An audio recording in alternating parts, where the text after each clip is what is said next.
बच्चों, आज पिछले वाले 2.2 करेंगे। देखिए पहला सवाल, निम्न बहुपद के शून्य ज्ञात कीजिए और शून्य को गुणांकों के बीच सत्यता की जांच कीजिए, जैसा कि हम पिछले उदाहरणों में भी आपको बता चुके हैं।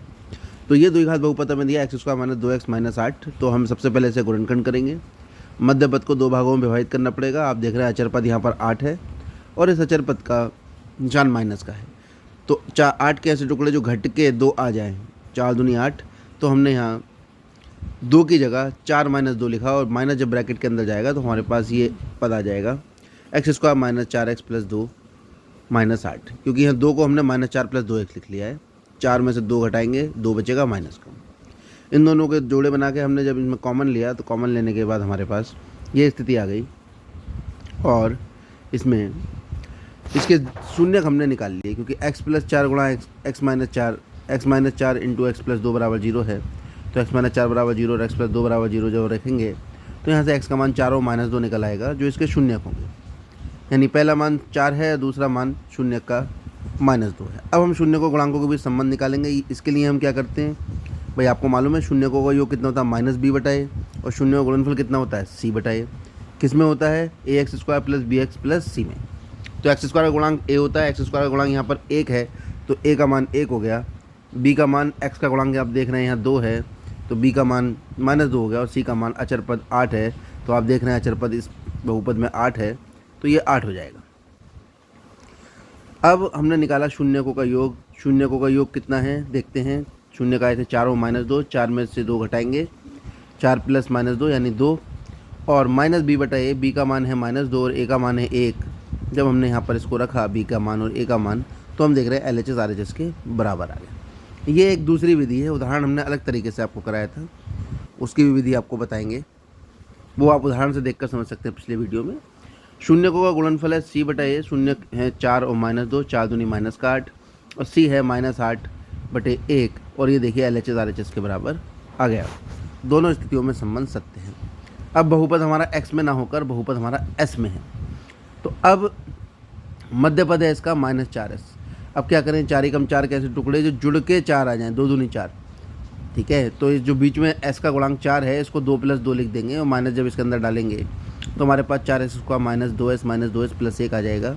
और इनके हम जोड़े बनाकर जब कॉमन लेंगे तो आप देख रहे हैं कि इन दोनों में से 4x² - 2s में से जब 2s कॉमन लेंगे तो आपके पास ये आ जाएगा और इस तरह से आपके पास 2 शून्य और निकल आएंगे जब आप इन्हें अलग अलग 0 के बराबर रखेंगे। तो s का मान 1/2 और 1/2 निकल आया। फिर से हम एक शून्य को अल्फ़ा कह देंगे, दूसरे शून्य को बीटा कह देंगे। फिर शून्य को का योग निकालेंगे, 1/2 + 1/2 1 होता है, हम देख रहे हैं LHS में। और RHS में -b/a है।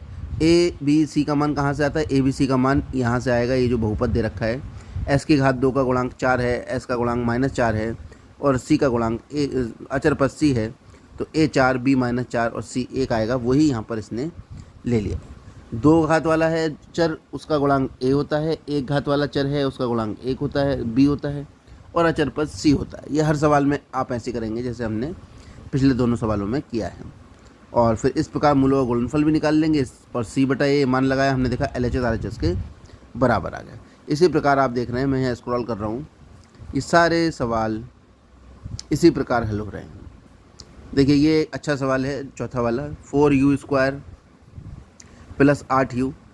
इसमें हमें u 4u कॉमन ले लेना है। 4u कॉमन लेंगे, u + 2, 4u = 0 होगा या u + 2 = 0 होगा। यहाँ साफ साफ दिख रहा होगा आपको। अब यहाँ 4 0 को भाग करेगा तो u = 0, u = -2। अब यहाँ पर हमारे पास 2 शून्य निकल आए, 0 और -2। एक को अल्फ़ा कह देंगे और एक को बीटा कह देंगे। a और b कहा है इसने, गलत कहा है, अल्फ़ा और बीटा कहेंगे। अब a b c का मान निकालेंगे। u की घात 2 का गुणांक a यानी a का मान 4 और u का गुणांक b, तो u b = 8 और c इसमें है ही नहीं, अचर पद है नहीं, तो c का मान यहाँ 0 ले लिया इन्होंने। फिर से मूलों का योग बटे मूलों का गुणनफल। मूलों का योग हम देख रहे हैं अल्फ़ा + -2, यहाँ ब्रैकेट लगेगी, ब्रैकेट नहीं लगाइए, ध्यान रखिएगा। -2 आ गया और -b/a, b और a का मान रखा तो ये -2 आ गया। ऐसे ही मूलों का गुणनफल भी हमने चेक कर लिया है। ये सवाल भी बिल्कुल उदाहरण की तरह हल हुआ है। जैसे x² - 3 हल किया था हमने, तो यहाँ t² - 15 यानी 15 है। तो इस 15 पर हम वर्गमूल लगाकर वर्ग लगा लेंगे। या फिर इसे 15 को इधर ले जाकर वर्ग को इधर ले जाके वर्गमूल में आएगा, और वर्गमूल हमेशा प्लस माइनस में आता है। तो एक बार प्लस का निशान लेंगे और एक बार माइनस का निशान लेंगे तो हमारे पास दो इसके शून्य निकल आएंगे, अल्फ़ा और बीटा।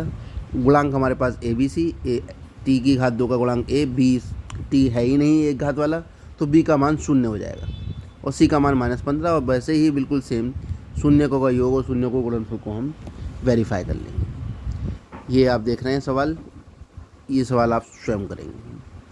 अब कुछ इस तरह का सवाल होगा, द्विघात बहुपद हमें ज्ञात करना है जिसके शून्यकों का योग और शून्यकों का गुणनफल हमें दे रखा है। देखिए इसको किस प्रकार करेंगे। इसको करने के लिए एक दूसरी विधि देखिए यहाँ पर प्रयोग की गई है, जो उदाहरण में थी उससे अलग है थोड़ी, कि यहाँ पर शून्यकों का योग दिया है। शून्य होते हैं अल्फ़ा और बीटा, यानी अल्फ़ा प्लस बीटा का मान 1/4 और अल्फ़ा बीटा का मान -1। अब क्योंकि द्विघात बहुपद ax² + bx + c होता है, ये हम जानते हैं, और एक द्विघात बहुपद अगर हमें शून्य ज्ञात है तो हम किस प्रकार निकालते हैं, x² - मूलों का योग गुणा x + मूलों का गुणनफल। जैसा कि हमने आपको पिछले वीडियो में भी इसके बारे में बताया था कि इस तरीके से हल आपको नहीं करना है, लेकिन डायरेक्ट नहीं करना है, इस तरह से कर सकते हो जैसे इस सवाल में करा है। यानी आप उसे k से गुणा कर लेंगे, x² - k × alpha + beta × x + k alpha beta, और इधर आपका ax² + bx + c है। अब यहाँ पर आप मूलों के योग और मूलों के गुणनफल का मान यहाँ पर रख देंगे, यानी अल्फ़ा प्लस बीटा और अल्फ़ा बीटा का। जैसे अल्फ़ा प्लस बीटा और अल्फ़ा बीटा का मान आपने रखा, अब आप इनमें गुणांकों की तुलना करेंगे। तो a का मान आप देख रहे हैं k होगा, b का मान -k × अल्फ़ा प्लस बीटा होगा और c का मान k × अल्फ़ा बीटा होगा। अब यहाँ पर आपको अल्फ़ा प्लस बीटा का मान दे रखा है और अल्फ़ा बीटा का मान दे रखा है, तो अल्फ़ा बीटा का मान भी आपने यहाँ रख दिया और अल्फ़ा प्लस बीटा का मान भी आपने यहाँ रख दिया। तो आप देख रहे हैं यहाँ पर a का मान, अगर यहाँ पर आप 4 मान लें अपनी तरफ से, आप कुछ भी मान सकते हैं, क्योंकि -b/a बराबर 1/4 है, तो a का मान 4 मानोगे, 4 से 4 कट जाएगा। a का मान आप अपनी तरफ से 4 मान लीजिए, और यहाँ पर जब मान रखेंगे तो b का मान आपके पास ये निकल कर आ जाएगा -4 गुणा अल्फ़ा प्लस बीटा, और c का मान निकल आएगा 4 गुणा -1। और ये मान जैसे ही आप इस ऊपर वाले समीकरण में रखेंगे जो आपने सबसे पहले माना था, आपके पास आपका बहुपद निकल आएगा। एक फिर से अगला सवाल देखते हैं। अल्फ़ा प्लस बीटा का मान वर्गमूल 2 है और अल्फ़ा बीटा 1/3, यानी मूलों का योग वर्गमूल 2 है और मूलों का गुणनफल 1/3। ax² + bx + c एक बहुपद है, इसे हम बराबर मान लेंगे kx² - k × alpha plus beta × x + k alpha beta. इसको रट लेंगे, इस चीज़ को याद कर लेंगे। क्यों याद, वैसे एक सूत्र भी होता है कि x² - मूलों का योग × x + मूलों का गुणनफल, ये द्विघात बहुपद होता है। तो सारे द्विघात बहुपद में अगर x² लेंगे तो इसका मतलब x² का गुणांक हम 1 ले रहे हैं, हो सकता है कुछ और भी हो, इसलिए हमने इसको k से गुणा कर लिया है और इसको हमने सामान्य बहुपद के बराबर रख लिया, ax² + bx + c। k से अंदर गुणा कर लिया, फिर वही तुलना करने वाला स्थिति है कि आप इसमें तुलना कर लेंगे, a बराबर kx², b बराबर -अल्फ़ा प्लस बीटा × k और c बराबर k अल्फ़ा बीटा। जैसे ऊपर वाले सवाल में हल किया है, बिल्कुल वैसे ही इसको हल करेंगे। चाहें तो आप इन सवालों को बिल्कुल उदाहरण के तरीके से हल कर लीजिए, ये दोनों मेथड ही आपको समझ में आ जाएंगे। धन्यवाद, आज के लिए आपका इतना ही कार्य है।